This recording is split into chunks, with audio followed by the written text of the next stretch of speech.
Welcome to ESL Challenger League Season 48 Europe. I'm Waxen, joined by the formidable Several Sheep, and we have the pleasure of being your duo for this upcoming Group C debut matchup between Aurora and PERA. Sheep, welcome to the stream. Welcome to ESL. How are you feeling about this upcoming season? I'm feeling good. I'm feeling great. I mean, we do still have quite a nice amount of strong teams in here, which I think above 50% of the players that we have right now are from the CIS region, which does really show that region just continues to take control over these sort of tier 2 tournaments. And yeah, it's pretty ridiculous how many of these CIS players actually coming through. Well, let's take a quick look at the format that obviously the Season 48 will have for all of the group stages. Of course, we have four groups, Sheep, and you can tell us what are these teams playing for in the groups? Well, of course, everything everyone wants to reach is the ESL Pro League season.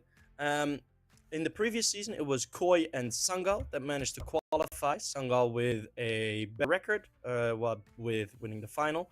So they made their way all the way through the top groups. Similar as to Aurora, who made their way into the conference of the last season. We won't have that this season. In the conference, Aurora did disappoint a bit, but overall, in the ESL Challenger League last time, they had a great run. Looking at all the sort of dark red lower end of this screen, those were pretty much all the matches that PERA have been fighting through, as they really got a close call with still staying in this tournament. So it is a long season. It is a long format. So usually you see teams sort of go a bit up and down and try and get a bit better and worse throughout the season, with other tournaments taking maybe priority or falling away. Depends. Even some roster changes in between. We've seen that before. So yeah, I think long season, and we're at the start of it. We are at the very start indeed. So let's take a quick look at all four group stages that we have for Season 48 in the European region. You're talking about roster changes. One of the teams today have underwent, they've underwent some of these changes over the player break, because this is going to be the first big tournament for most of these teams after the player break. So Group A, B, C, D, we will be focusing on Group C today, but looking at all of these 24 teams, Several Sheep, I gotta ask, what are some of the names that you really think have what it takes to, break into that top 3, top 2 places of the overall season to make it later on in the year to, the next stage?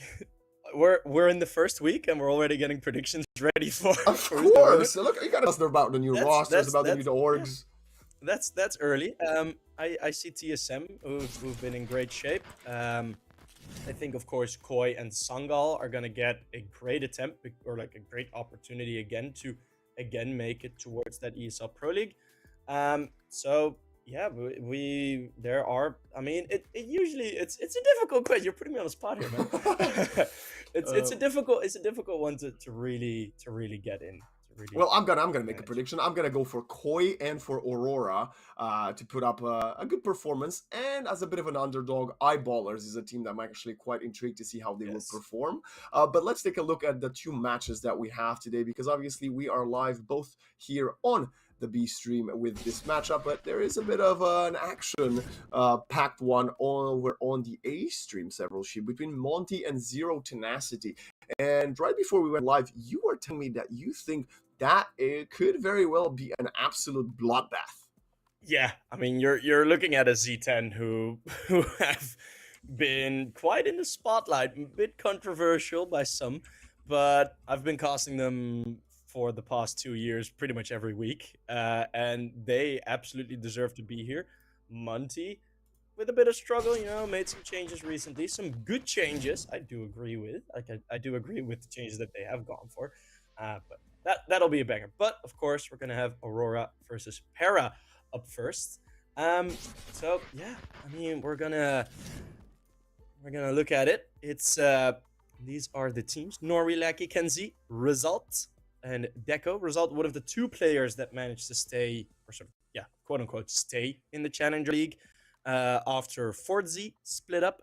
And then PERA with their newer additions of Corey and Bibu, with, of course, Aaron, Porya, and DGL next to them.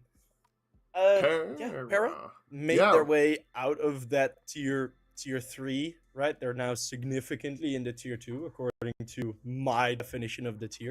of course. And Aurora have been sort of knocking upwards, right? They've been knocking on that door of the bigger tournaments. They've won some great tournaments already. The Sky Esports, if I'm pronouncing it correctly, was a pretty damn big victory. And yeah, I'm really looking forward to seeing how these two teams will sort of match up. Yeah, I'm also very excited to see some of these player matchups. That's actually kind of what I'm most intrigued about. One of the other aspects is that these two teams have recently faced just before the player break, so a little over a month ago. Sheep in a best of one that Aurora took 13-10 on Nuke. So while we will await for the veto, that's something to keep in mind. Maybe PERA practiced it a bit more or not. But let's go for some predictions here. Do you think PERA has what it takes to upset Aurora? Because I would argue they are the underdogs. Or do you think Aurora will pretty much come in guns blazing and take us over the finish line? I think Anubis, if Anubis gets won by PERA, that won't be an upset. I think if in total this whole best of 3 gets taken by PERA, I think that would be an upset. And as you can see on the graphics, we're pretty much on the same line with that. I'm gonna go for Aurora for this one, and well, you have as well. So no inter-caster competition here just yet. We'll have to wait for that more. Yeah, and, I was about to say, I think this could actually be a very close one. It could go 3 maps, but I'm going to go on a limb and say Aurora takes this 2-0. I don't know necessarily if PERA had enough time to practice with their new players that they've added over the player break and, changing stuff up completely. It's good before you start a Challenger League, such as, the tournament we had ahead of us, because you have a lot of matches to play over a long period of time, so you can get accustomed more with your new roster and hopefully get those ever so crucial victories later on in the season. So I'm going to take Aurora for a 2-0 victory this time. Also, we're going to be different in that. You're going for 2-0, I'm going for 2-1. One of the guys, right, we talked about PERA's roster changes. I mentioned Forza already. Result moving, in my opinion, up from Forza. Not all the players from that team have made it already, but I think Result has really been showing a lot of great performances, especially against sort of those lower teams that you're looking at. So yeah, that will be our Kidia player to watch on Result. So hopefully the observer will be on his shoulder for a good amount of clutches. Well, maybe not clutches, maybe just openings in a round, as that would mean PERA is going to be losing opening battles. But yeah, results even through Forza, throughout the ECA advanced matches that he has been playing, he has been having absolutely great performances. So yeah, I'm looking forward to seeing him play again. How affected do you think the players are after a player break, right? With your experience, Sheep, and within your experience, would you say that most teams prefer to go on the break for 2 weeks and then get back into it practice for the other 2? Some teams do it the other way around. They practice first and then they go for a break. Do they split it 1-2-1? What do you think the approach seems to be at this current tier 2 of Counter-Strike with the player break that compared ago, it was just about 2 weeks long. Now it's a little over a month, actually, if you want to take it properly. Yeah, I have seen a lot of of course. Well, I've been casting some tournaments in them as well, where some tournaments keep running through the player break, just because that's their scheduling. And for example, teams like Johnny Speeds, which I do think we'll be seeing a lot more of throughout this entire upcoming half year. Yep. Those teams, they just play through it. I do think a lot of teams, especially a bit higher up, really love that break. They are just going to be gone from their PC for about 2 weeks, I reckon, because sometimes you just need a bit of a calm down. Wow. From what I've seen, is there's been a bit of a mix and match with how some teams have been returning. Of course, not at this level where there are quite a lot more resources available. but I've seen a lot of teams either be a lot better after the player break or a lot worse, which always baffles me a bit how you can be that much worse after a player break. But well, Let's maybe a bit too much see. rest, too much Let's vacation. let's find out what these two teams have been cooking though with the first map veto, what they've taken out, what they've kept in. As we're now looking at it on the screen, and you've given us a bit of a spoiler, Sheep. We know you knew it, of course, but we'll have PERA taking out Inferno, Aurora with Vertigo, and first map will be taking us to that Anubis that you mentioned, followed by the Nuke, which is the map that I'm intrigued about. Like I said, they've played this just before the player break, and Aurora won it, but 13-10, it's not a dominating scoreline, so why do you think they decided to still go for it no matter what? Um, there's still like a lot of information available, and I think Para also with them having the first pick, I think they also kind of like hung Mirage up there. So I think Aurora really had to take their decision between Nuke and Mirage, a map where you have previously played each other and you won decently closely, or a map like Mirage where you're looking at it like, well, both teams have an awesome record on this Yeah. map. Do you really want to challenge Pero on a map which is known for breaking some hearts in the open qualifiers? Well, let's take a quick look as we are getting underway with the first map. Of course, for those at home that, we might have some audio listeners, the final map will be Ancient if we get to that. We are now underway. We have Aurora versus PERA. First match of Group Sheep. I am very excited. Yeah, I mean, that makes two of us. We got a pretty typical A walk. And I think they're going to keep it quite slow. Not the biggest batch of utility. Just a smoke and a molly, but you could see that be used quite effectively. The dualies on Bibu, they're in the correct position. This might be something. Ooh, nice jump out of Morgan is result. Player to watch, but gets the first one. But now we'll get traded by Aaron, who needs to stay alive. Beautiful headshot from Aaron, but lucky will take him down in the process. DGL also lost his life to Kenzie, and now 3 versus 2. Can Corey Emporia retake this? It's a very difficult one, but that makes it a lot easier. Norway, though, brings it. Oh, man, he holds it down on his own. You see Lackey looking up a bit confused. Oh, the round's already over. Aurora on the first. That sensational start and some very nice headshots there. Sadly, Bibu couldn't achieve, well, anything with the dualies right behind the smoke. He got jumped on and killed right away, which of course allowed Aurora to explode onto the bomb site. Now, full eco. Well, there is a deagle for Aaron because he did get the 2 kills, so his economy was a bit better, allowing him to do that. Where is he heading with that deagle? Is in mid, I believe. There's a good bit of mid presence, which I am actually hoping to see from both of these T sides. Mid presence usually brings, like, as soon as you get control over mid every single round. Oh, Aaron does drop that deep, but as soon as you get control over mid every single round, usually that does bring a very strong T side with it. Poria gets the first kill with the USP. That's very curious. And now they know the position of Lackey. They're going to throw some HEs on top of him, down to 40 HP. One more bullet would get the job done, and they get the Galil. Yeah. I don't think there's a round here, though. Do you? Well, even if they get one more kill, the economical damage would be amazing for PERA. DGL going for a couple of attempts on the Deke. Oh, nice. Result. Kenzie with a double spray, and that should solidify the round. It is indeed very good damage for how little they invested. I mean, that was a deagle and 4 USPs, right? And Bibu might even save this Galil result, and Deco will not be pushing CT spawn, so he will get this, well, not for free, but Aurora getting the plant in both rounds. They'll have money to rebuy in the next one, but still, throwing 2 players alone across the map while you're trying, I guess that was an attempt to fake, but you can't isolate yourself in a corner when there is a potential of HEs flying at your head, right? So maybe a bit of a mistake from some of the Aurora players, but this next round will dictate how big of a mistake that was, because if they can convert this one, their economy will be back on track.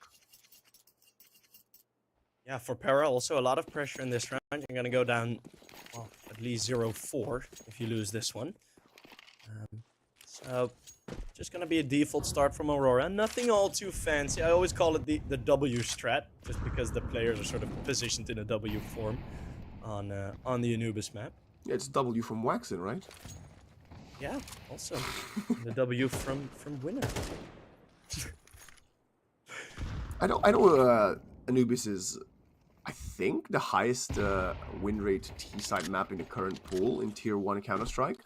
But I gotta say, I feel like that's kind of misleading because you sometimes get these teams that are so well-versed on the CT side that completely annihilate you. So I'm curious to see how these two teams will match up as, oh my god, Deco with the full control of the MAC-10 at long distance gets the kill. It's a great opener, long-range fight to win it with the MAC-10 weapon where it's not really supposed to be that effective. Bibu's playing behind the double doors. He feels the presence. He swings on lifetime and gets only one as Deco gets the trade kill again with the MAC-10. That's going to allow him to pick up the AK and also $600 in the bank. Hey, bomb site's already fallen. Results. And Kenzie tucked in. Poria might make a bit of a play here, but as soon as that smoke fades, you see Nori pay its attention. Still the angle Poria is not covered for. And a second as well, a third from Corey, the open killer. He's gonna be the only one left. He's gonna go mid and pick up the AK, and for a split second, I thought PERA might decide to save in a 3v4, but that little sneak up allowed them to kill the bomb planter despite the bomb going down, and PERA, very, very good round for them. Aurora, well, Deco is happy with what he did this round. He got 2 kills with a MAC-10 and saved an AK. Yeah, but that, man, that's just a slight mistake of Kenzie not covering the angle enough and allowing the bomb planter to go down. But, well, it's a very minor mistake. PERA do take complete advantage. Yeah, you give them an inch, they will take a full hand. As Deco goes for the AWP, of course, the ops specialist for Aurora, but that's gonna let Kenzie and Risol to play with a Tech 9s only. Well, with the 2 Tech 9s, I mean, especially on Anubis, if you get in close range and they're gonna be moving towards Cave, that's both Kenzie and Result. They are very purposeful with these weapons. And as soon as you get into that close range, when you're in Cave, the weapon you have doesn't really matter anymore. You just need to hit your shots. But PERA, I think, acknowledging that by keeping it empty. This is the first slow round I feel like we've seen this first half, round number 4, and it is, like you mentioned, because of the lack of proper gunnery for Aurora. They just want to take control as much as possible of every single choke point in the map. But with that being said, they have a lot of great presence in mid, and they're very close. Is Aaron going to be aware, though? Well, he is now. Great headshot coming in from Lucky, who's going even deeper now, and now they've completely split PERA side. 2 players on A, 2 players on B. DGL and Corey about to get sandwiched in. Yeah, difficult hold this. DGL, oh, not even one. Corey, one of the newer additions, will only hold on for one. It's Deco full blind through the smoke that will find it. Bibu keeps this kind of realistic, though. 2 versus 3, this is not impossible. They've done it in a 3v4, now they just need to do it again, but that HE will be pitch perfect. 22 damage to Bibu, who's sneaking up close. Has to check his right, but Deco with the AWP in a very strange off angle. And now Aaron, do you really want to risk it for more? You should probably just take the AK to the next round, and that's what he decides to do. Falling back right now, and Aurora will win. Round number 3 with 2 Tech 9s. But now they manage to save 2 rifles, an AWP, and their economy will start skyrocketing for the T side. And it will start plummeting for the CTs. I think if PERA are unable to take Aurora down in one of these rounds with all 5 kills, I think it's gonna take a while before they're gonna have an AWP. Or this one will have to be a full eco, and I think it will be for DGL. And then they can afford an AWP in the next round, because I do think that is what they are gonna, like, what they missed a bit in this full gun round. Is you see Deco getting 2 kills with his, especially on Anubis. I mean, the stats speak for itself, right? If you've looked at the statistics on Anubis, all the top CT performers, only Oppers. Well, and Yeah. Nico, but Wow. only Oppers. Oh man, that's a fun stat we have right there. But PERA is going for a small investment, some 5.7s, one P250, a Deagle. Um, by the way, do you think that's DGL or do you think his name is actually Deagle and that's why he keeps on buying the Deagle? I'm just asking. It would be a very speaking name. Yeah. Let's see the results. Catching some eco frags would be good for our Kidia player to watch.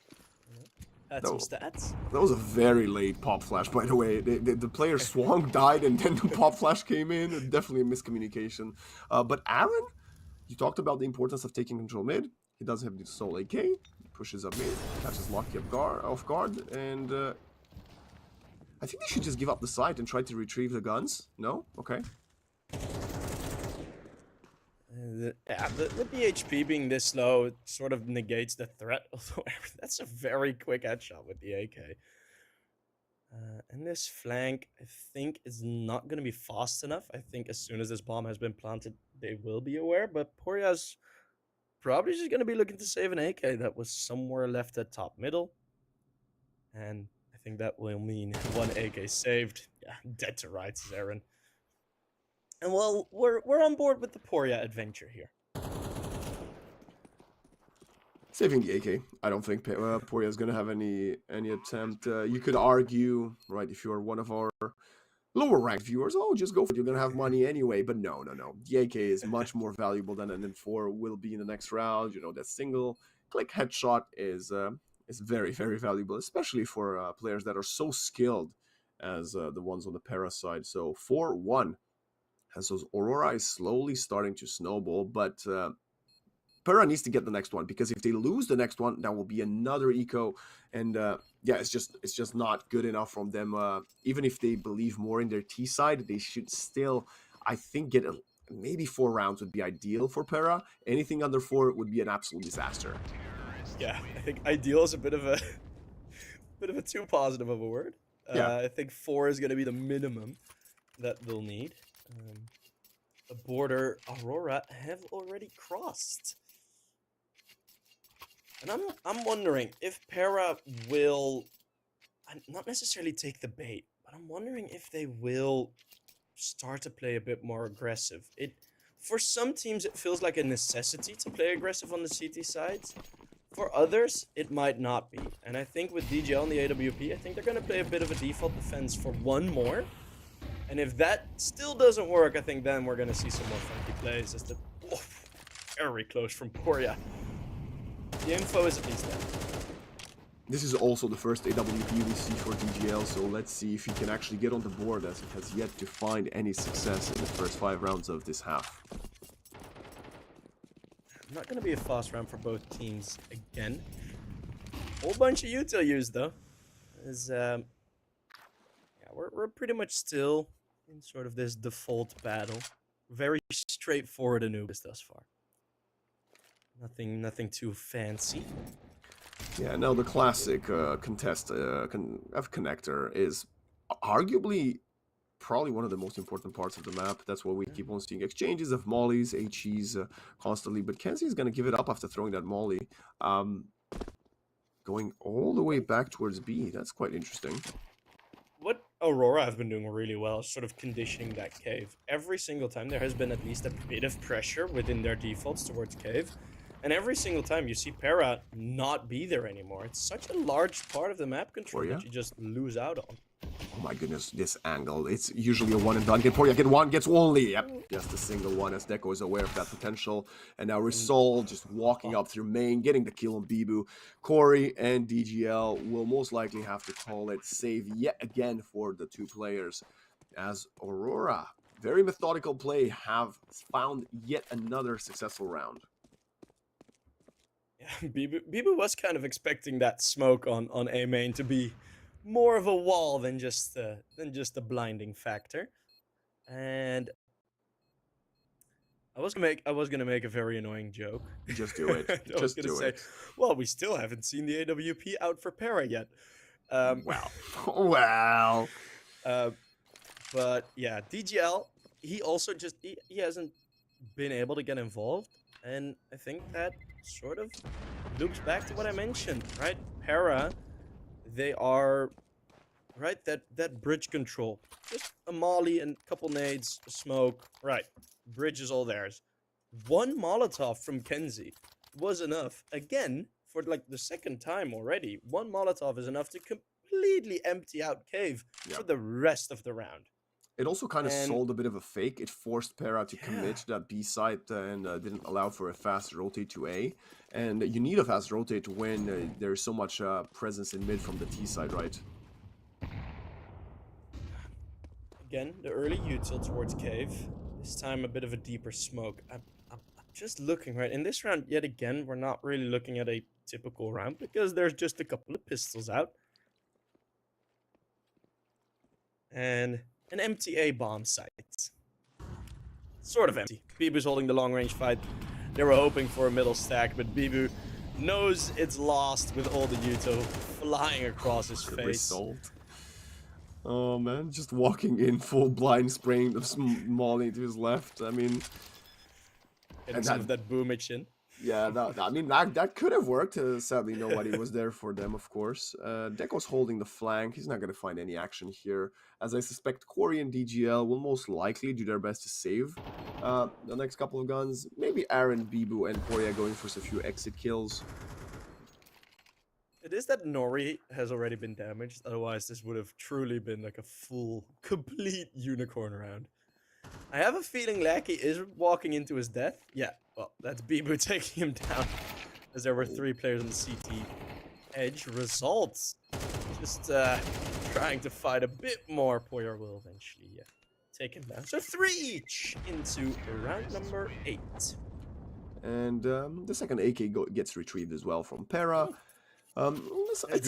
It's a small victory for them, but the big ones are going towards Aurora, right? Like, look at the economy, my friend. The lowest is Lucky with 3.5k in the bank. Everybody else has over 4k, even a couple into the 6,000 and 7,000. So Aurora's economy will be looking pretty good, but we get the first tactical timeout call from PERA, and it's not too late yet. I think it's a pretty good time to call it, but they need to do a change up here. Sheepan, I'm going to ask you what that change is. Do they need to play more aggressive? Do they need to play more passive? It would sound a bit like, oh yeah, I just want to see some more gunfights.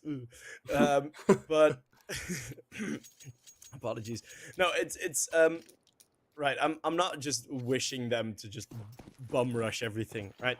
But I do want them to at least challenge for a bit more control, right? Either keep Cave, keep a bit deeper of the position in A, and it's looking like it's going to be a bit more Cave control with DGL in there. Boom, instant success. It's Deco going down. First kill on the board for DGL. And now the first op duel going up for the PERA side. That was a very early pickoff. More than 90 seconds left on the clock for this round. And now DGL swings again, gets a leg shot. 1 HP onto Kenzie. Ah. Yeah, it's nearly something more. It is DGL who does go down after that fight. And PERA have lost their advantage. Oh. Bit of a scrappy flashbang, but... a scrappy flashbang, a scrappy fight across the map, but Lucky is the one falling where the action is happening. So PERA, 50 seconds, they have to hold a player advantage and trade. At the HP also very much in their favor, as Kenzie and Result are both more or less 1 HP away from dying. Well, Kenzie is literally 1 HP. So Bibu will give up the site, allow for the plant to commence, I suspect, and then go for the 4v3 retake. Yeah, if Bibu's M4 runs dry, I could always give Kenzie the tickle death, and he'll probably fall. Anyways. You heard about the death of 1,000 cuts. What about the death of 1,000 tickles? Death by 1,000 spoons. It's the first great one. Video, by the way. Oh, runs out of bullets, and now Mori and Kenzie get a kill each, down to a 2 versus 2, still HP advantage for PERA, but look at the swing from Aaron, full headshot, and now wants to get the final planter. Kenzie, still alive, gets shot in the back from Corey, that completely rotated around the map. Now he's going to run for the AWP, and PERA will get their second round on the board. Still, they would have loved to keep 3 alive in that one. Yeah. It does end up with that death. It does end up being probably one of the more unequal 2v2s that we have seen, considering the HP and the information on the positions. But it is PERA that with their, I think it is the second round where they get an opening kill, and the second round where they convert it. And now I'm wondering if PERA will just sort of continue doing the same, or Yes. if they will actually change it up. But I think only time will tell. I reckon they should use DGL. DGL the same. And he does it again. Wins the duel second Rage. time. Different part of the map. DGL finally waking up, feeling himself. Even last round, right? He got 1 kill, but it was essentially 2. Yeah. And it is him taking more control. In the previous rounds, it was just him sitting back. Aaron on middle, finding himself lackey before that smoke blooms. And with the nade blowing open, the smoke result still challenging. Yeah, result. I don't know if the HE rendered on your screen, but the smoke was dissipated. That's how CS2 works. Maybe he's playing on a CSGO version. What do I know? A lot of players in the winter break have been playing Global Offensive again. Oh, have they? Okay. I probably the Aurora players not, but I did see an influx of Global Offensive tweets. Well, there's about to be an influx of bullets to Kenzie's head. He's about to get spotted here. Actually, he might have a good timing on to... Yeah, Aaron gets taken out. The site is not free, though. Kenzie has to check his corners. There's a player just behind default. Smoke coming up to cover the left side, allowing Kenzie to actually infiltrate even closer. Is he going to get the kid? Oh my god! DGL gets taken out. And this is actually turning into a believable one. Plenty of time for Kenzie. And... Nope, never mind. The flank is here. The clock runs out and Kenzie falls again. PERA wins the round. Still only 2 players alive, but hey, at least they're now tripling up the rounds they had 2 rounds ago.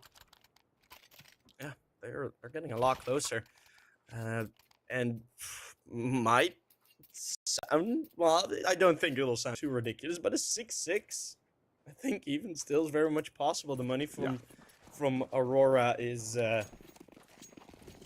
dimming out, not the beautiful green glow that it once had, but a bit more attention towards B main. What was that HE? I don't know where it lands. That's a crazy one. I mean, I guess it's against the boost or something. Yeah, but it is Result who already has found DGL. DGL, who sort of rotated his positions where he went for the opening peak. First on cave, then middle, then B, or then A. Right? Been everywhere now, and no success on A. It's Result with a very quick find. I think the A main pick with the AWP, from my experience, can be a bit hit or miss if you don't have the best spawn or timing there, as we just saw him get punished because Result already crossed, right? So it's a risk worth taking, but maybe not when you're 3 rounds behind. It's not a nice angle to peek at. It doesn't feel comfortable that often. I think DGL is going to be a lot more comfortable than you and I, but still. I mean, those you don't know small me. margins do matter. Oh man, 40 seconds on the clock, and we see Aurora Gaming already heading toward. Well, they have B side. They're just throwing some utility because they obviously don't have the X-ray that we do. So the plant will be uncontested. The only question is, can they hold 5 versus 4? But Lackey has only a Tech 9, so he needs to play up close and personal. Ibu will try to fight his way in. I'm actually surprised PERA are still going to be going for this in the 4 versus 5, because it looked like they were in premium safe positions, and then everyone gets mown down. It's a bit of a disaster. I think the call there is we need to make some noise to allow Aaron to come in. But by the time that happened, we all died, and Aaron still goes for this for some reason, as their money doesn't look ideal. I thought Aaron would save. Aurora coming up with a flawless round. Started off with Results, entry on A, and then just empty site. Get on top of it. 7-3. I don't know if you can play the harp, but okay. maybe production can add like the harp noise, you know, the flashback sound. let's look back a couple of rounds to the 2 versus 4 and the 1 versus 4 that PERA both won. Both of those rounds did not end with 4 players alive from PERA. Both ended with just 2 alive. And like, you're winning 2 rounds back to back, but still you're putting yourself in this kind of uncomfortable position. So, that is the change-up, going a bit more aggressive. Aaron on bridge, Corey... 1 HP. That's sloppy. He almost got that duel. Aaron? Oh. What? Okay, they're stepping up on the gas pedal for some reason. PERA starting to play a bit desperate, although they were catching up in rounds. So now they're getting punished by a bit of these mistakes. And now it's PERA back at his favorite angle, playing behind that wall of bricks. But has a teammate this time around. Bibu gets the first kill somewhere else as DGL goes down to 7 HP, 3 versus 3. But look at Kenzie's positioning. Oh, he's so deep in. Yeah, that's what he said. Kenzie. With the bomb being picked up now. Yes. It's Lackey that will be caught by PERA. Look at this. Gets one. It's one. 42 seconds. Going towards the B bomb side. HE's gonna get the job done. Bibu, no, sidesteps it, but meanwhile Norway gets into it and now gets the kill. Now 1 versus 1. Bibu manages to kill the pesky lurker in Kenzie. Bomb plant gets faked. Norway will fully commit to it now. 11 HP. 1 bullet will do the job for Norway, but so will one from Bibu. AK-47 headshot is all that you need. There's no defuse kit. There's a smoke so though. That timer is ticking just a bit faster for Bibu's ears than it is for ours. And there is a flashbang and a smoke, but Norway's spray, it's unlikely to miss for an entire 10 seconds. But I think Bibu is gonna try and challenge that anyway. Okay, well, that's very quick. He needed to go for Norway. it. They couldn't afford losing the round, so contesting it was the key thing. As their economy is now in absolute shambles. 3-8, and about 10 rounds ago, we called that they need at least 4. Can they get 4 with triple FAMAS, double MP9? I don't know about that one. That's gonna be. They're not making it easy on themselves, and I mean, you see how much like the coverage, even if PERA throw those sort of chaos crystals, throw them into the map, or the chaos emeralds. Sorry, wrong reference. Like, even if when they've thrown them into the map, you see Aurora with that double push, Deco with a blind shot, holding off Bibu. That's actually good fight still. It will extend past DGL's life. Look at Lackey. What is this? Lackey, come on, bro. Is the smoke criminal 2024? Stewie 2K with the return. It's Lackey 1, actually, not Stewie 2. Okay, he's literally just making his way to CT spawn. You can say he gathers a lot of information, but not really, as Corey has taken control of the B side again. So Lucky's gonna keep going. Nobody in mid, and okay, full wrap around. Corey might not expect this. I don't think anyone would. They will never expect this, and then already the fast rotate coverage. 3 versus 3, but with Lackey already sneaking through that smoke. That is a magnificent play. That is so good. And I don't think this retake's on. There's a molly. Aaron will push Deco back, but no, Deco fully swings to the smoke. No Molotov. way!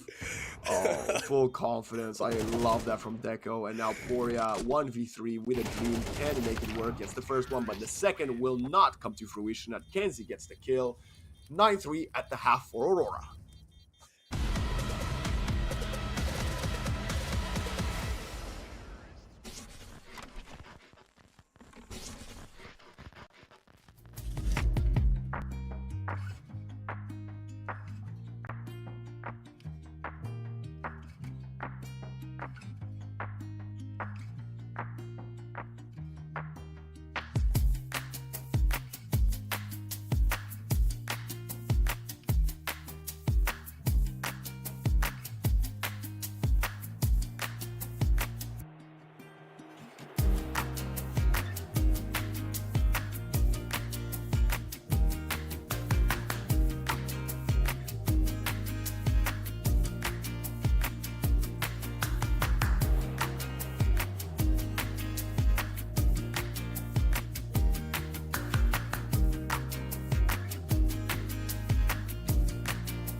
Okay, we have returned on PERA's map pick of Anubis. They will now have to win the pistols if they want to start mounting a comeback. I'm Waxen, joined by several sheep.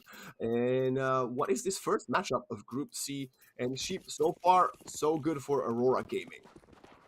Yeah, they've managed to deal with a lot of the opposition, not let PERA get away with anything less than perfect. And we got, I've kind of trademarked the term, the dual dualies for Kenzie and Deco. Kenzie holding him in cave. Let's see if the berries can get some more success. Nope, they are cursed here on Anubis. You instantly get one tapped. Okay, well, the first, there's no longer dual dualies, it's just a solo dualies, and I don't think Deco, oh, actually, he gets a headshot. I was about to say he's not going to have much more success. Jumping in mid-air, gets headshotted by the Glock of PERA. And now PERA has pretty much secured this round, unless Norway and the result want to pull up the biggest 2v5 of their career.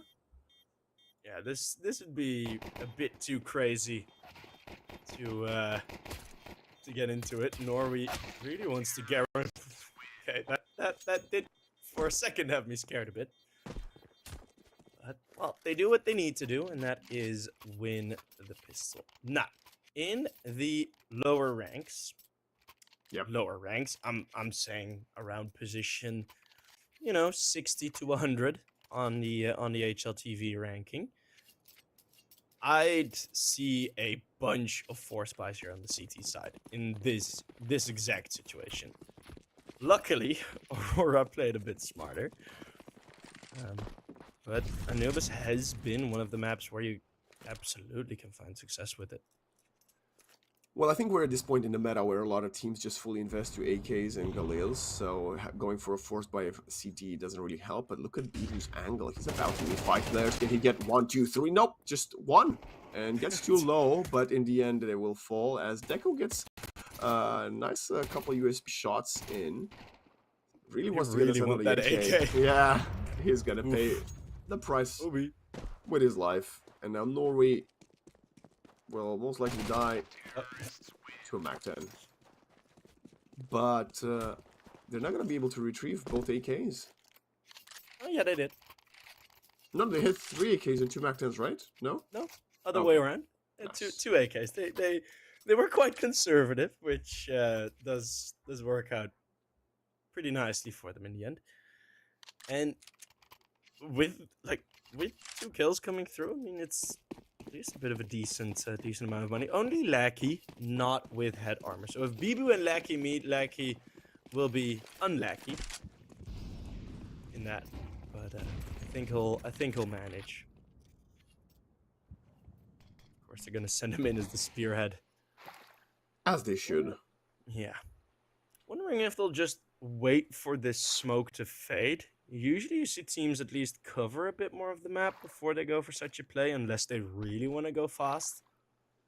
They might have a read here. They might know that Result likes playing alone in the first few couple gun rounds. And yes, he does have a partner close in mid, but he is pretty isolated here, especially if the smokes land, well, as they should, properly. Norway is still close range. Smoke for Pillar actually results will be blocked, but he can give himself some vision. Knows that the angle's a bit more favorable for the ones entering the bomb sites. And slow but steady, but they get into the bomb site. Not that much of a rush. Still this close position. It's a very slim wall dividing the two teams. They're going for the retake, and the flashes are coming in. The utility's there, but Norway gets actually team flash. Nice HE is going to come on top of Demon, gets the first kill with the Macton. There's so much HE damage. Result gets 1-2, but the Iron says stop this attempt as he gets 2 of his own. And now Deco 1v2 cannot convert another kill onto DGL, and PERA with the first gun round. Yeah, 5 versus 5. Hold off on the retake. I mean, all in all, pretty great hold of the bomb site, right? And it's mostly like, as a CT, as soon as, even if you're in that close position, Aurora, they didn't really have one player pushing on the flank. So they just had to come from 2 directions, and makes it a bit easier to hold off. PERA have had some awesome success on the T site rounds, and Aurora have lost this map, as mentioned, against a couple of teams which I think on other maps you'll find it hard to believe that they actually lost. Lucky, aware of that boost, and tries to get something with the needle, but it's actually going to be Kenzie and Result getting one of their own. Out of A. And now Kenzie has the HE. Oh my god, that's going to be Lucky now, pushing on the back of that HE coming in from water, and the player's advantage is considerable, as somehow PERA is the only player left alive. Wow, the mowdown. Aggression on 3 different angles, both on bridge, cave, and out of A. And it is one of the earlier angles that, right, it's 2 players pushing out of cave, so a lot of attention is going to be garnered for that. And then Result just storms out of A main, and a double kill for him, putting himself on 13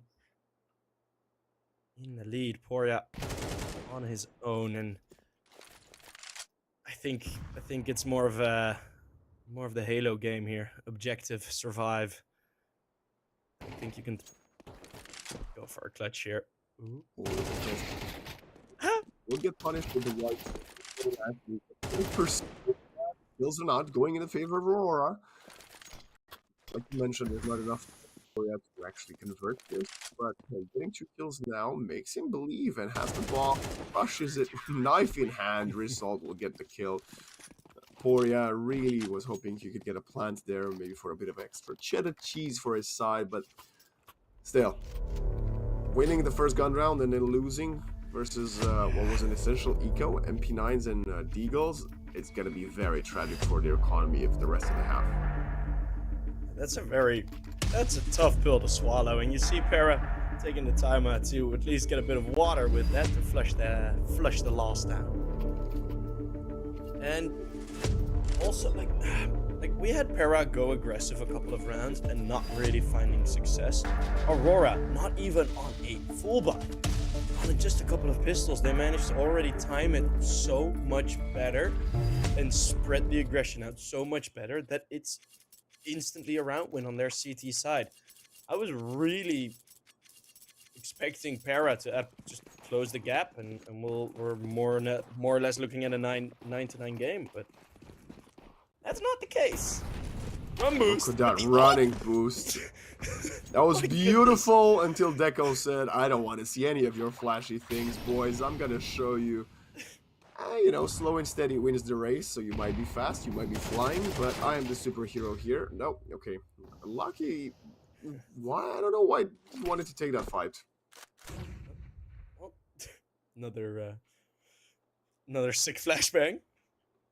I mean, this is good. We can cut these guys some slack. We can cut these guys some Yeah, they just came back from holiday. That's fine. Yeah, it's the opening game. Nice. Great opener by Aaron, who's taking the reins of the AWP. Oh my goodness, Aaron. That's 2 already to open up. And Nori, oh, he's going to play the trigger discipline. Oh my goodness. Nori, that's the bomb being dropped. What a play in the 2v4. Now falls back, buys time, Kenzie's on the prowl, gets another kill onto Poria, and what was a 4v2 for PERA, it's a 1v2 disaster for Bibu, who also is the third player this round to take the op reins for the T side. Well fall, and my goodness, we thought Aaron was carrying this team into that round. In the end, it wasn't quite sufficient. Oh, what a play from Norway. Just seeing that op get across the corner and... Oh, wait a sec. And then so much attention towards him. Kenzie can just walk in. What a crazy round. And now, because that was a force buy from PERA, of course, now their economy is non-existent. So we will be looking most likely at 6 map points for Aurora on PERA's map pick. And I gotta ask you, how are you feeling, Sheep? Your prediction's looking not hot. Well, about the 2-1 prediction, you mean? Yes, yes. Well, I have a feeling that you might be a bit more correct than I was. Norway with not the ace. No, just 4K there. Just but 4. It's an eco, you know. He's farming kills. He's farming kills, but he deserves to farm those kills on the back of that play from the previous gun round. You know, it's kind of when you work hard in a hard round, then the universe rewards you with some easy pick'ems afterwards. It's his gift from Gaben. Yeah, or gift from PERA. Maybe they do have I think it's Zeus as their logo. So. Is it? I think it is. Could be Zeus, could be Odin, could be Thor. Point. Norway full confidence, swinging out main, gets the kill with the M4A1 onto Corey, who might just well be out for the remainder of this map unless his teammates can pull up some miraculous 4v5 strategies. I'm not confident in it. Yeah, neither am I. But that's really our job. We gotta believe. Oh, and Bibu says, "Oh, I've got some belief for you." Nice swing headshot. Kenzie completely obliterated, shut down. But Result wants to take some control across the map, and he finds a very nice push to the smoke. It's gonna be him versus Bibu. Flash coming in. Okay, it was a decoy. Iraqi Bibu with the decoy peek at the Result. What a play. I mean, 2 kills so far, both for Bibu. Both have been impeccable. But we're looking at Poria infiltrating. Norway gets the kill in main, but Poria is coming in. Slow but steady. At what point will they expect this flank? Will they ever expect this flank? I have a feeling that Lucky is looking for it. The Poria still wins the duel. What is 180 from Poria? Turnaround. Gets another one, and now Deco 1v3. And I was wrong. Corey will have the chance to see the light of Anubis yet again, as we will see Deco save the AWPs, PERA with the 7th on the board. And I gotta say, there's still 4 timeouts to be used in this map. PERA with 1 to go, I believe, and Aurora have yet to use any of them because they've kind of been steamrolling. So let's see if PERA can mount a couple of rounds and force 1 timeout out of the CT side. It would be big. I mean, the money from the CT is not going to be looking all too great. They're still going to have the AWP. PERA is in no position to go hunting here. But that's an absolutely great round, and Poria's wrist. Well, maybe it went from pina coladas to hitting 180s in the server. Even if PERA don't manage to mount a full comeback here, just getting a couple more rounds on the board here might be sufficient for them to, get a bit of a confidence boost for their second map. And oh my god, the Yeah, I tactical was timeout expecting gets this. called right away from Aurora. You don't want to hesitate. They don't want to give them, like we said, an inch. And now they're also probably thinking what they want to do because they can't fully invest on all the 5 players. Yeah, you're usually when you have one SMG, you just maybe change up a single position, or it'll be the grounds of going for a completely different round. Guess we'll have to wait and see. The MP9, it's been such a classic, right? I love the been MP9 in used CS2. I love the MP9. Honestly, I know a lot of people hate it, but when you don't have time to play as much CS as I used to and be as good as I used to, the MP9 is kind of like a crutch for me, Yeah. And if you're an idiot playing like me, the MP9 has very good jump shot accuracy. Okay, I wow. play it like it's Call of Duty Advanced Warfare, to be honest. The game, but hey, makes it fun. Corey does catch a nade to the dome, and we'll indeed not see that much of a change up, nor will still be the rotation player, and we'll be towards the middle. Nice. Flashbang combination being set up for Lackey, I think. Interesting default. Mollies to clear the corners, used from Poria. They have another couple available, actually. Aaron has one, and so does Bibu. But Bibu's holding this water area. They don't want to get flanked, they don't want to get pushed, they don't want to get sandwiched in, but they're not aware of the right position as Lucky has full control of the mid lane. The mid lane? Just the mid area.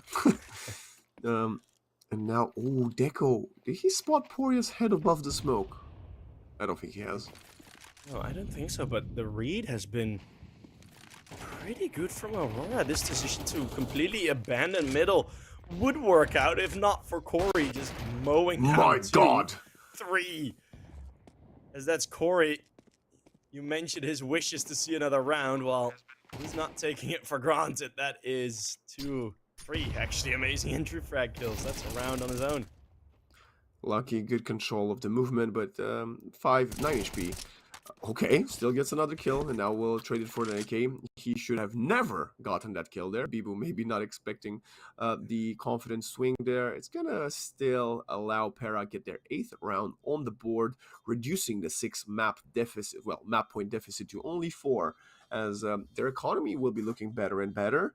As Aurora's gaming, well, they will have to go for a partial buy. Yeah, and usually around this time is where you see the OT spam come up in chat. As there, I mean, I did say it time and time again. Aurora have actually surprised me with how well they have been playing on this map, because it in the past it has not been a great map for them. They've lost against some teams. Like they lost this map against Shingi's Warriors back in the Mesa Nomadic tournament, the Nomadic Masters.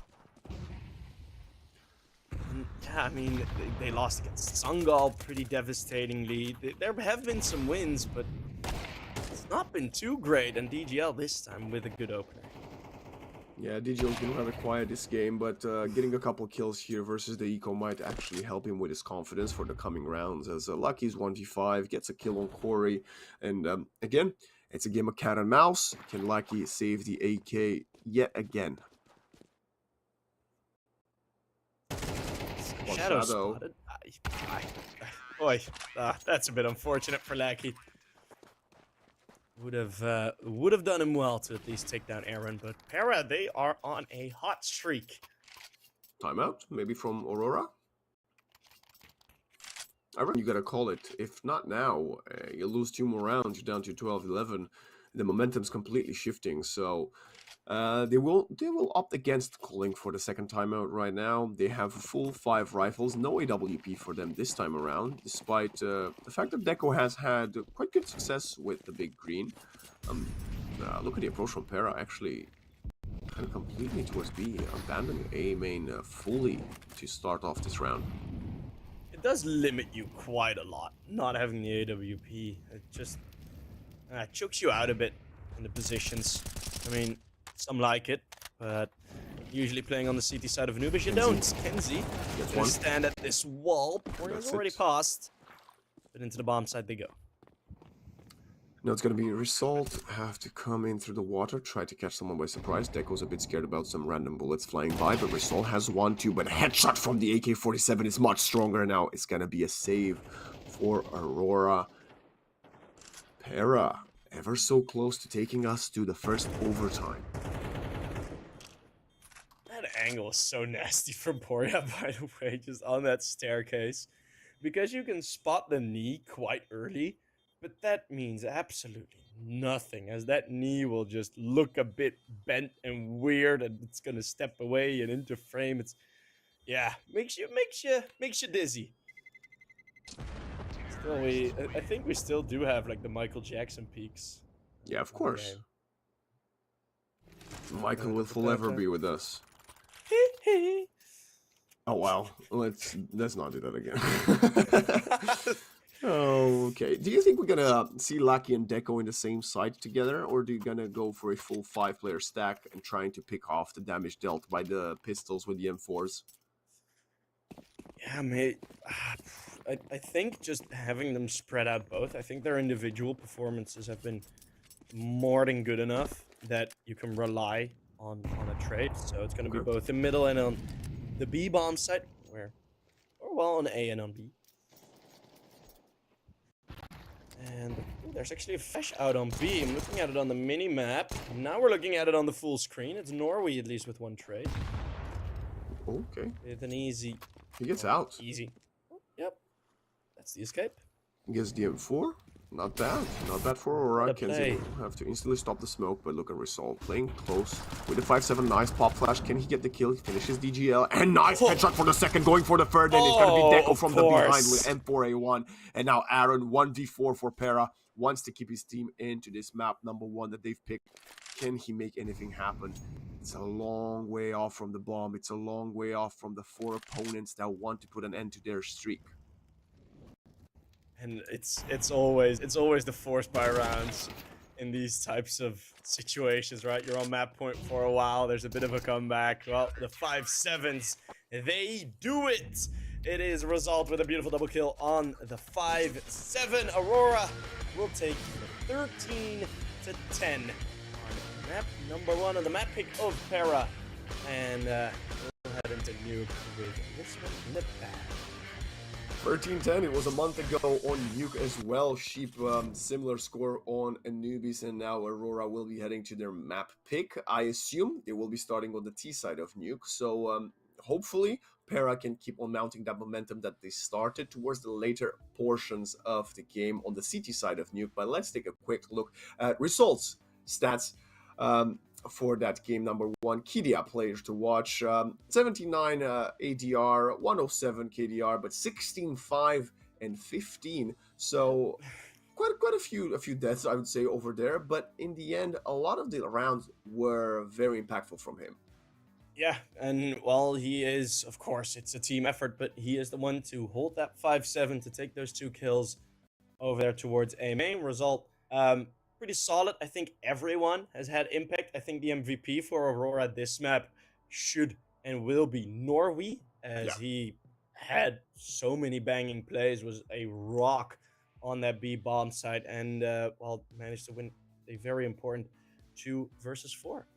Yeah, so on the back of that, 2 versus 4 is what allowed them to get into that match map points. And sadly for PERA, they started mounting the comeback a bit too late. Right when you're 6 map points down, it's quite hard to not make any single mistake. And like you said, making the mistake versus a low buy, in the end they got punished, and that's what pushed Aurora over the finish line. As for us, well, we will be sending it to a quick break, but we will swiftly return with the second map of Nuke between Aurora and PERA.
Welcome back to ESL Challenger League Season 48 in the European region. I am Waxen, joined by several Sheepa, breaking down this first map of Group C between Aurora and PERA. Well, breaking down the first map and talking about what we can expect from the second map of Nuke. Sheep.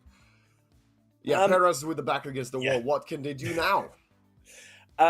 All of their reads have been on top for Aurora, right? They really were the ones in control, even in quite a lot of the rounds that they were losing. Pretty much every single time, you still sort of like, it wasn't PERA that were absolutely dominating, right? They were kind of just visiting in those rounds and maybe making the floor a bit dirty, but yeah, Aurora, especially that final round, executed to perfection. And those are lots of details planned out, plans that work for Aurora that didn't work as much for PERA. Looking over towards Nuke, a map where those types of plays have pretty much infinitely more nuance, I think Aurora have an awesome chance to take this again. Yeah, so do I. Like I said, the only win condition for PERA is if they could keep riding the momentum that they garnered at the very end of that Anubis on the CT side, get the pistols, get the guns round, and stack the rounds up as much as possible on the, favored side of Nuke. I could maybe see them maybe upsetting Aurora, although it's a big maybe. It's a big maybe. I'm still very happy with my dual prediction, and let's see how are they going to approach this, as they need, actually, I believe, DGL to come more a bit into his own. He had a few great wins over Deco, but other than that, his AWP got rendered quite useless by the riflers of the Aurora side. Yeah, DGL, there absolutely were a couple rounds where he did have a lot of impact, and then it also sort of changed a bit more towards the CT side, or when they went towards their T side, where you're looking at, like, okay, well, now you're really asking a lot from DGL, right? Looking back at the rum boost that they threw in towards middle, those types of situations, it's like, well, now you're expecting a bit too much from your opera. If they find that balance, then yeah, sure, I think DGL will get a bunch, like a lot more impact, but it's all a matter of where they place them. Nuke usually is a CT opera's heaven. That is also one of the positions that they play quite often, but yeah, I mean, as a CT op, you should feel comfortable. Well, let's just get into it. Nuke, one of the oldest maps in whole of Counter-Strike, actually, alongside with the likes of Inferno and Dust, to CT-sided, as always, maybe less in the last 7 years or so, but still over 60% of the rounds go in the favor of the CT side. And now we will only start with a single pair of dualies for Bibu, not the dual dualies. Not the dual dualies. It's trademarked, you know that? I get a euro every time someone says dual dualies. Oh, God. Deco already. Oh, wow. What a T-side entry to stack on top of each other. Deco through his smoke and result absolutely wrecking DGL. Oh my goodness. These blocks. Hey, the dualies are still here. Let's see. Bibu is now or never. The sheriff is in town. Gotta jump through the window. Gotta try to get the first contact. Can you even get the first headshot? Yes, you can. Controlling of that spray and pray tactic with the dual pistols. Opens the door, but gets shot in the back by Kenzie. And that's not what we wanted to see from PERA, as they get completely steamrolled by this aggressive attack push in ramp from Aurora. And, we were singling out DGL. We wanted him to have a good start. He got headshotted in about 5 seconds. And, well, by results, and I mean, I think there was very little to do in that situation in general. There was the pressure in lobby, as pretty commonly used, right, with the P250 getting the opener as well, straight through a smoke. We didn't actually see that kill, so we don't know how blind of a shot it was, but that burst through a ramp. Aurora, yet again, just the only way to stop them in such a play is to make the gamble to have 2 or 3 players ramp. And that's a gamble that's you don't really want to take on a pistol round.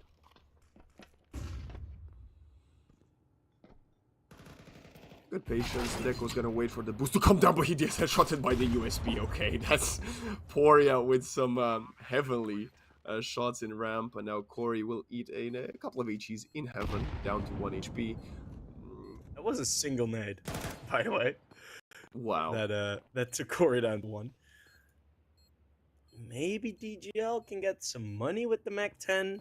I think they're just gonna try and bait it in for him, and that'll work quite beautiful. Hey, 2 guns are 2 guns. Corey might love getting another one, but look at Lucky farming him for a bit of extra cash with the Mac 10. 2 on the board for Aurora already. Of course, T-side is always good to have a good start on Nuke, as DGL gets his hands on the AWP already, trying to put the green gun to use in, well, it's not going to be the first gun round, but there are a lot of rifles for Aurora. There's good availability. I mean, 2 Galils might be a bit sketchy. But of course, the same headshot damage as the M4s, just a bit more difficult to handle in the spray. I always think the Galil is a beautiful reference. If you see a player be able to control the Galil spray, you know he's having a good day. A good day, or he's a good player, as DGL is actually opening up the map with the op. Yeah, do you think they have a good day, or they're a good player if they control the spray with the Galil? I think they'll have a good day. Like, they're on fire on the day. Even the best players can have a struggle with the Galil spray.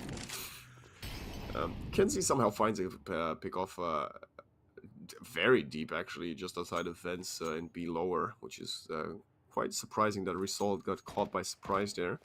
And Norway wins the duel versus PERA despite eating a lot of damage. Yeah, it's a great entry actually in.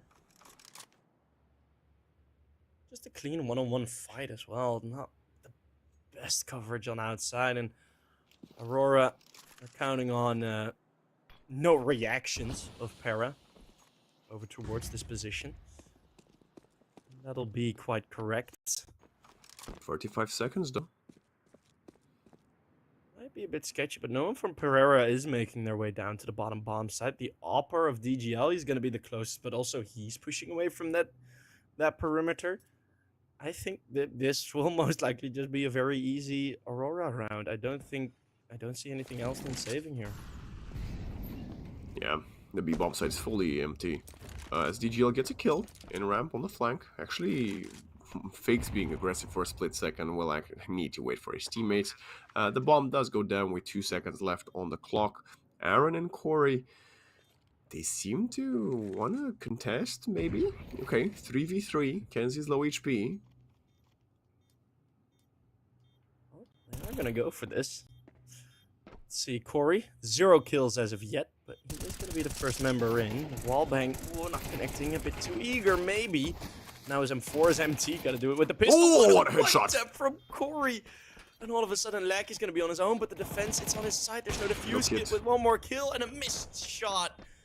The 1-tap from Corey is not going to bring the impact. It will be the 3rd. He loses the op. The op dropped on DGL. That's tragic. Even if he would have connected with the op shot there at the very end, the round would have still went to Aurora, who right now are in a prime position to keep riding the momentum. They're going to even buy a Mac 10 for Deco, who wants to keep farming some more of that dollaroonies. For his next AWP, PERA has to go for... Oh, what? Corey has a Nova. Okay. I love it. Yeah. Awesome. Let's see if we can actually get some shots with it. Of course, it's going to play near the hut. It's not uncommon to see the XM on Nuke. Absolutely not, as that is one ridiculous spray out of the little banana. This banana also being dominant, as it is in every smoothie you make ever with banana. Sure. Thank you, several sheep, for that beautiful trip down the kitchen. I don't know. Aurora now, player deficit, but Lucky does not want to give away that AK-47. He's holding the smoke, realizes that PERA might want to get his hands on the big gun, but PERA is very patient. And if you allow PERA to get a couple more shots, that could be dangerous, as Corey uses the Nova. And now the Mac 10 gets lost as well. Corey will collect both of them. And the 2-player advantage with 50 seconds on the clock. Aurora Gaming need to find out some pieces of information, and Lucky might just have guessed this correctly as Poria is about to get sandwiched in from low up top. Does get 50 HP off of Result, and Lucky gets the kill with the Molly and DGL back to 3 versus 3. But look at the flank. I believe someone was very close behind them. Well, it doesn't Corey matter. with the AK. Be a bit of a surprise, but I think this bomb will be able to get planted. Bibu a bit too eager, also forces Aaron to make a move. Corey again in the clutch, or in the save.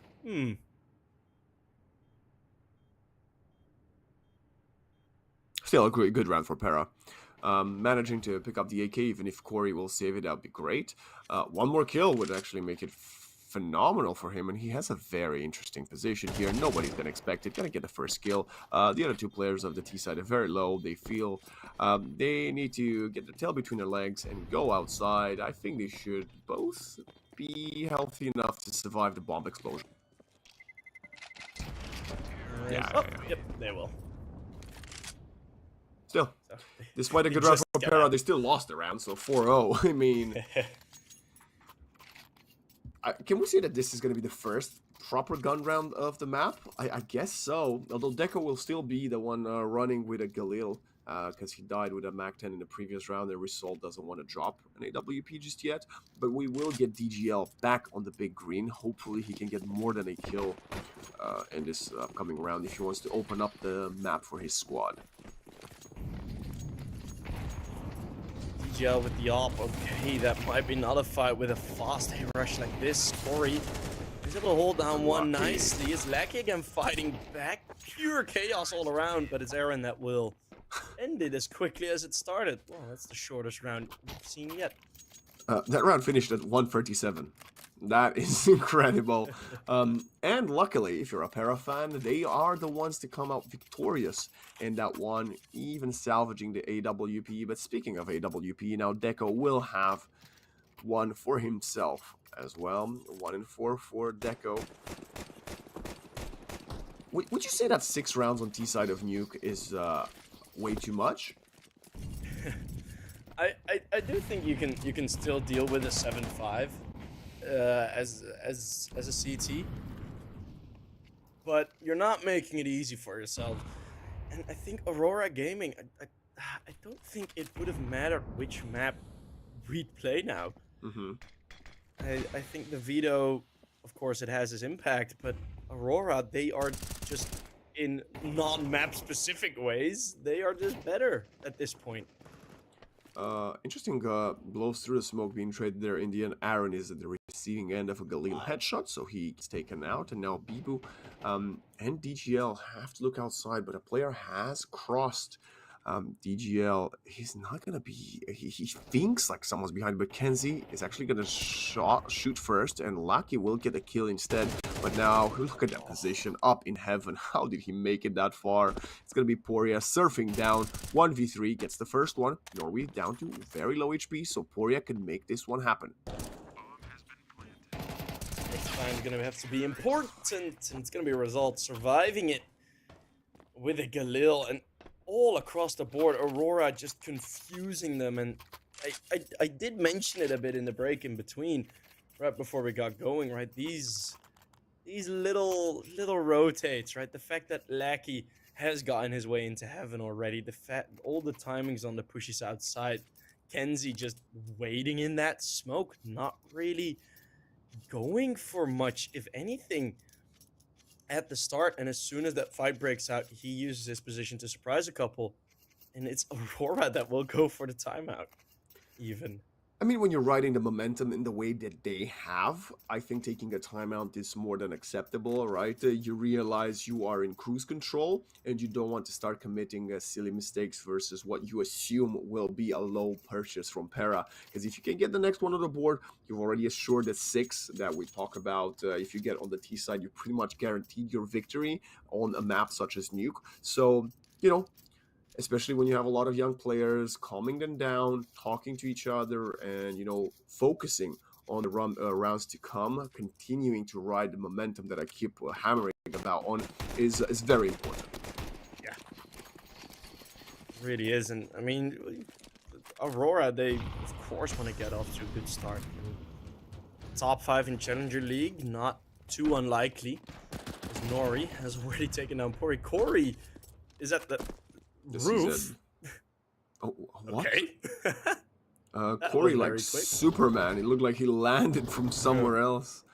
They're gonna throw smokes out. The DGL with his CZ up top. And Aaron's actually coming on the prowl from outside, so if DGL can stay alive, buy his time, enough time for his teammates, it could be really crucial. The Molly is actually going to slow Aurora's takeover of the A bomb site. Corey sprayed and prayed through the smoke, spots the legs, but Norway pushes up the ladder and hits him in the back of the head. Oh, just a distraction play from Lackey down at the smoke. Throwing the smoke down, trying to go for a pretty much impossible fight. Just allowing Norway to exit that ladder, and another shot into Aaron, who had pushed middle or pushed outside a bit.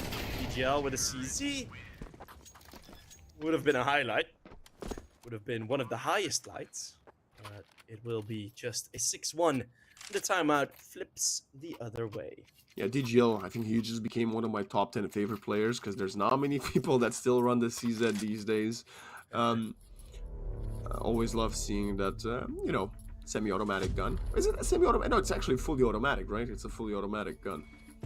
It's fully automatic, but if you use it, like, the reason you don't see it fully automatic is because the spray goes about through about 4 or 5 realms. Yeah. Between bullet, like after bullet 4. As soon as you're past that 4th bullet, the spray of the CZ will send you to Narnia. As we see in the top right, Sheep, we have a potential Ancient Decider, but that, I feel like that is a very, very far away point from us right now, as PERA would need to start mounting a comeback, and they would need to do it as we speak, as they're going for another run boost to get DGL even closer, faster to main. Oria has 3 players looking at him from ramp. There is a smoke wall between him and those 3 players.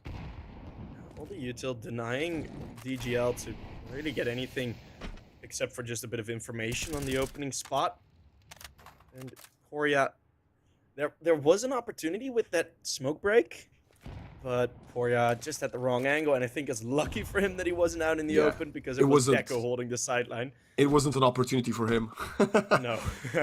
It was Deco about to take a head off. Yeah, he didn't miss anything there.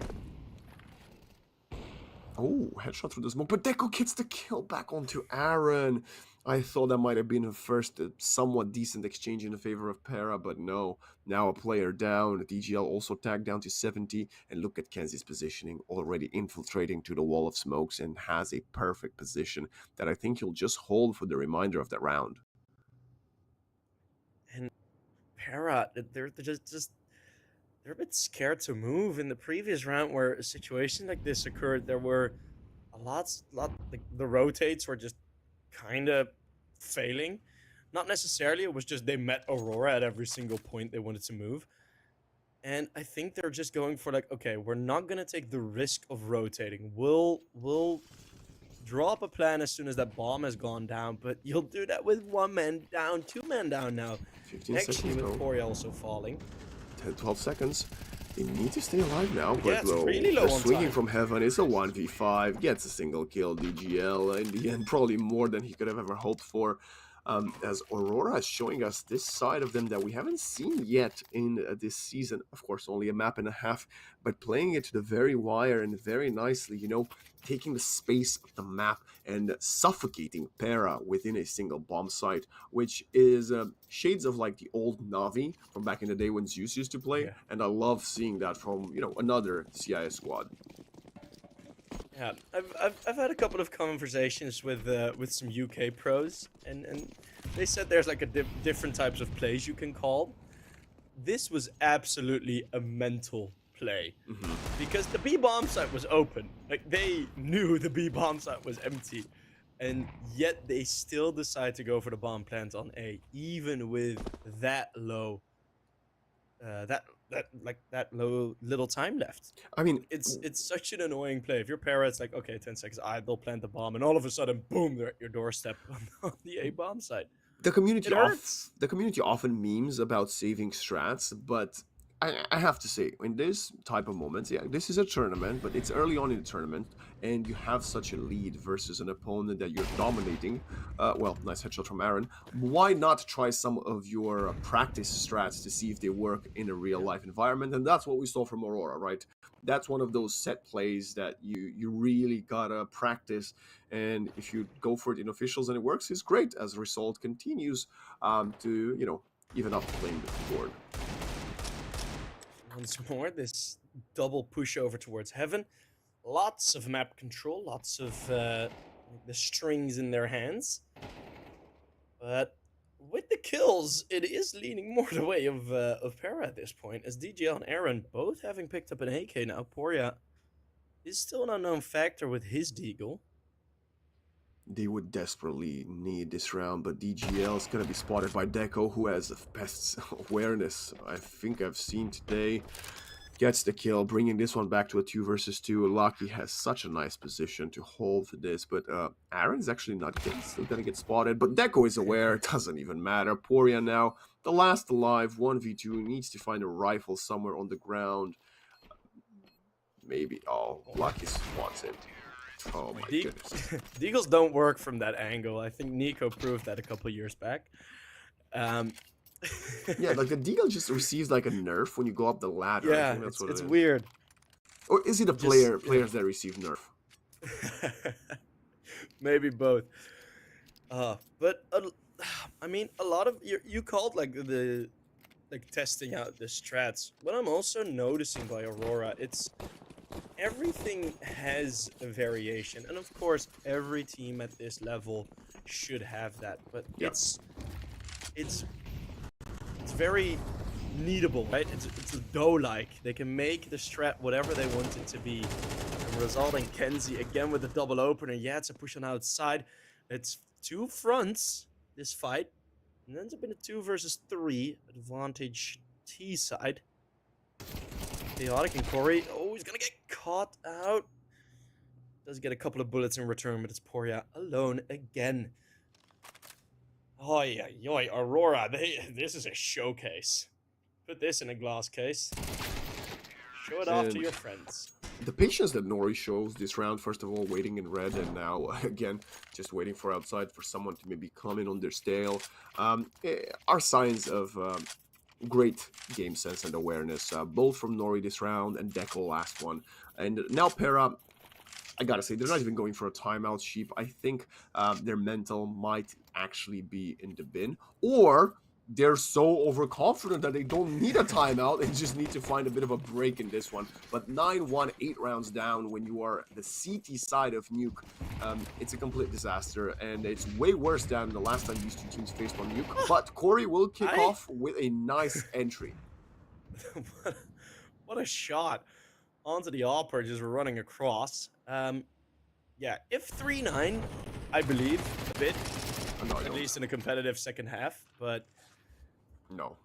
I find it very hard to see situations where Aurora is gonna lose any round here, because Kenzie, he's been all-seeing on outside. He's been everywhere on that part of the map. And he's gonna be getting another 1 versus 1 fight again versus Bibu here. Bibu had a good start on Anubis, but has been rather shut down since. Let's see if he can find this one as Smoke.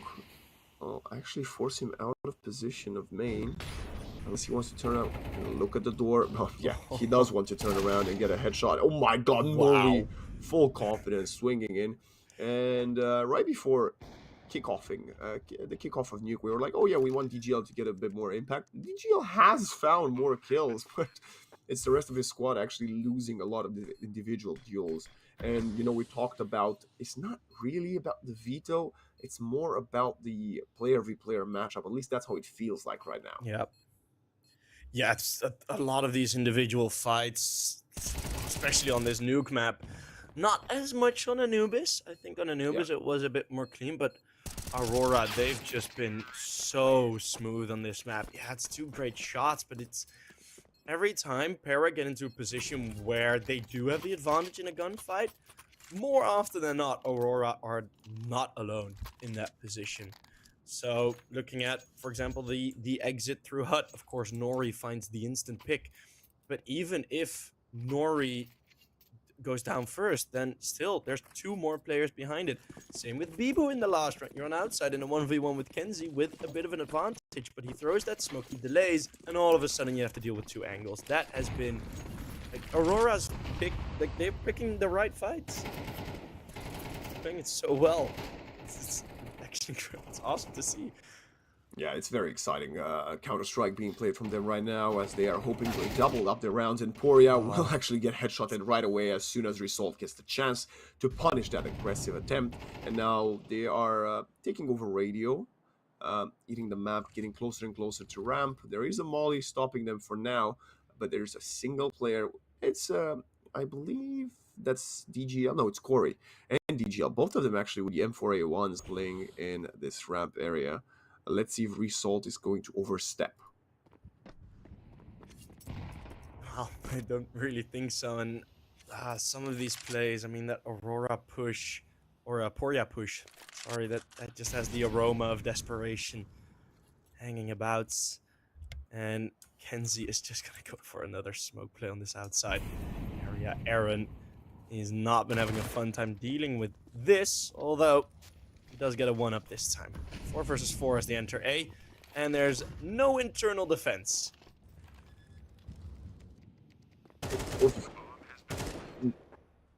Managing stay alive into a round, but it's the last one. You can't be shooting this time.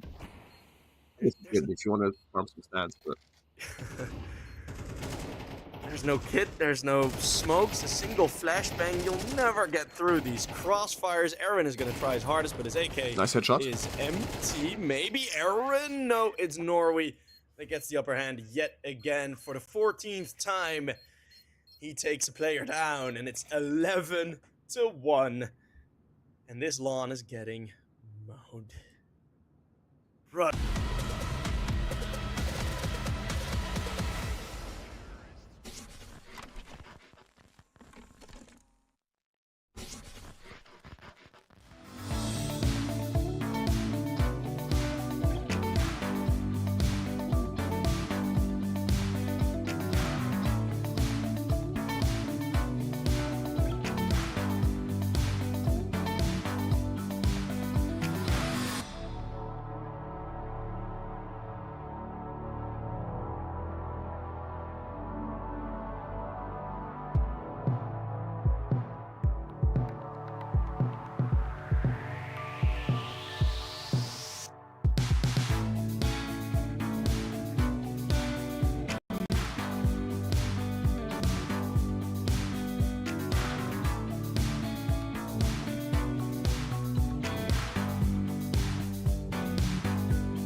And welcome back to this complete annihilation from Aurora Gaming, completely showing up after the player break on a absolutely different level than PERA. We've seen these two teams on Nuke just a little over 4 weeks ago, and it was a close affair of 13-10. If PERA wants to bring it into the same realm, they need to start now by defeating the dual Julies. Norway will be pushing in and close range. It's going to be the Glocks that we've seen be dominant in all of the pistol rounds, actually. And that's not going to change for this one. Kenzie will find a timing. But DGL on that little retro P250 was moving in. I mean, 5 versus 3, PERA can only lose this round, right? The win should be secured. Have we seen a single Dualies kill in this entire series thus far? Because I don't think one we have. Oh, from okay. Bibu. First pistol. As Lackey on outside is able to deal with Corey. And that prompts the ramp rush. Let's see. Going quickly. They're actually there to contest. Kenzie can get a headshot. That would make it back to a 3 versus 3 result. Joining up. There is someone on the prowl, actually. But it's not going to matter as Lucky goes for the early contact. And the Glocks, of course, will come out on top if Bibu wants to get his triple kill. But no, Result still stays alive. And finally, Bibu will connect into that bullet. Now, Kenzie 1 versus 4. Running gun from Poria with the stolen Dualies, doubling the dual Beretta kills in this entire series. And PERA also doubling the rounds in this map. Woohoo! They're on 2. Yay. No, yeah, with the USPs, as soon as you miss those like first 3, you can just sometimes those crosshair movements become very human, and you see the doubt creeping in. If you've missed like 3 or 4 of the USP bullets against the Glock, like, yeah, I am winning this anymore. And this it is the forced buy though. Yeah, you talked about this last game where the score was 9-4, I believe. Aurora also lost their second pistols on Anubis. This time around, they have way more space to play with. And look at Norway spots the few damage. Result is the one to get the kill. This is a bit of a disaster. Norway wins the duel as well, and now the player advantage with the Galil in hand is Norway gonna get his double kill. Very low in HP, needs to stay alive, and will lose his duel versus Corey. Bibu with an AK-47 gets 2, and okay. Maybe. Syringe is there. 1v1 now.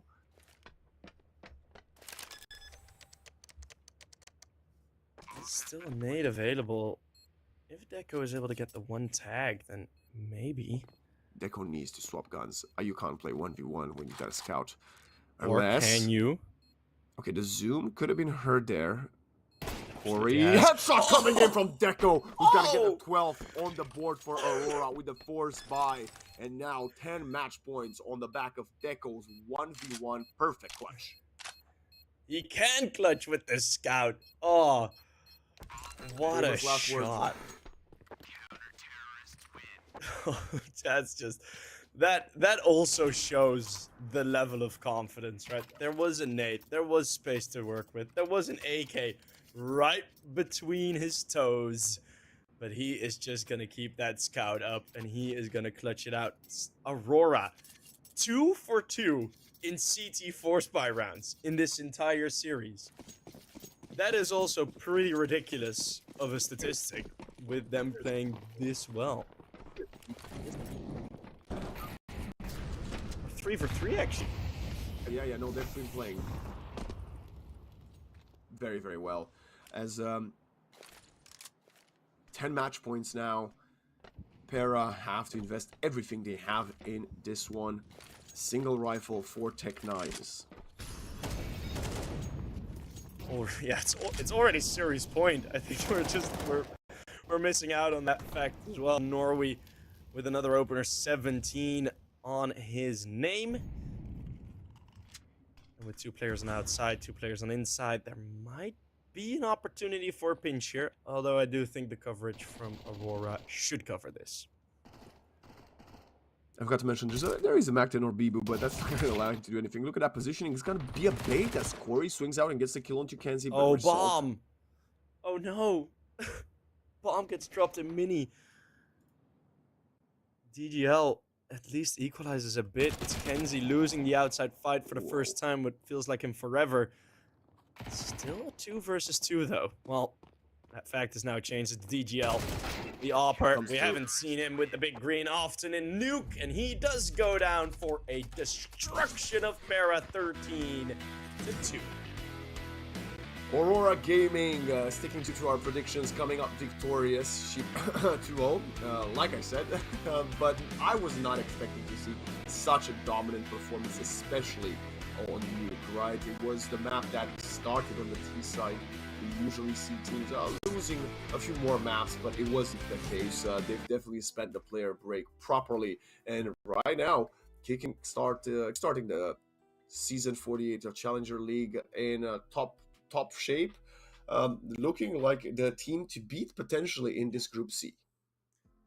Yeah, absolutely, and I do think PERA will have a bit of a better chance at this or in this group, looking at a upcoming opposition like Nemiga, like Arcrit. I do think PERA will have a bigger opportunity, but for now it is really looking like it's going to be a copy of the previous season for both of these teams, with Aurora challenging for the top and PERA challenging to survive.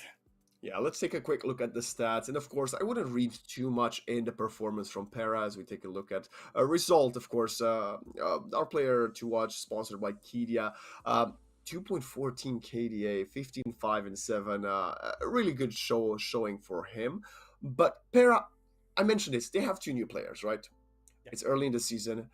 They will have, well, multiple months to keep on improving and hopefully start winning some of these maps that at least they chose, right? A 2-1 would have actually helped them a bit better later on when you look at the overall group standings, but getting obliterated 2-0, including such a big round deficit on that second map, will be quite painful for them.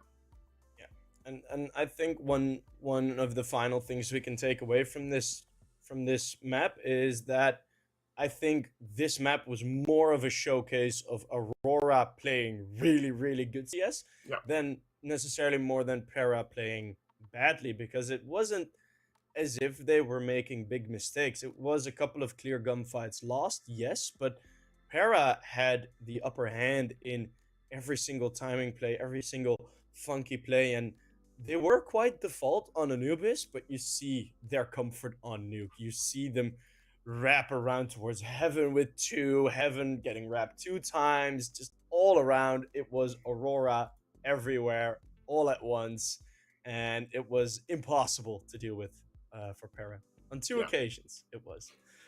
Well, congratulations to both teams for kickstarting their Season 48. It was a pleasure to have them. Several sheep before we go, do you have any final words or shout-outs you'd like to make? Not necessarily. I do think we've had a very quick one. I do think I'm super excited for the rest of this Challenger League season, and with the excitement that we've seen from Koi and Sangal getting into the Pro League, I think a lot of these teams are going to chase that high as well. Absolutely. Well, that is it for us for today of the ESL CSB stream, ladies and gentlemen. I was Wax and joined by several sheep. Feel free to go follow us on our socials. Shout out to our production team. Shout out to both teams that we had today. And we will see you soon with more Counter-Strike action.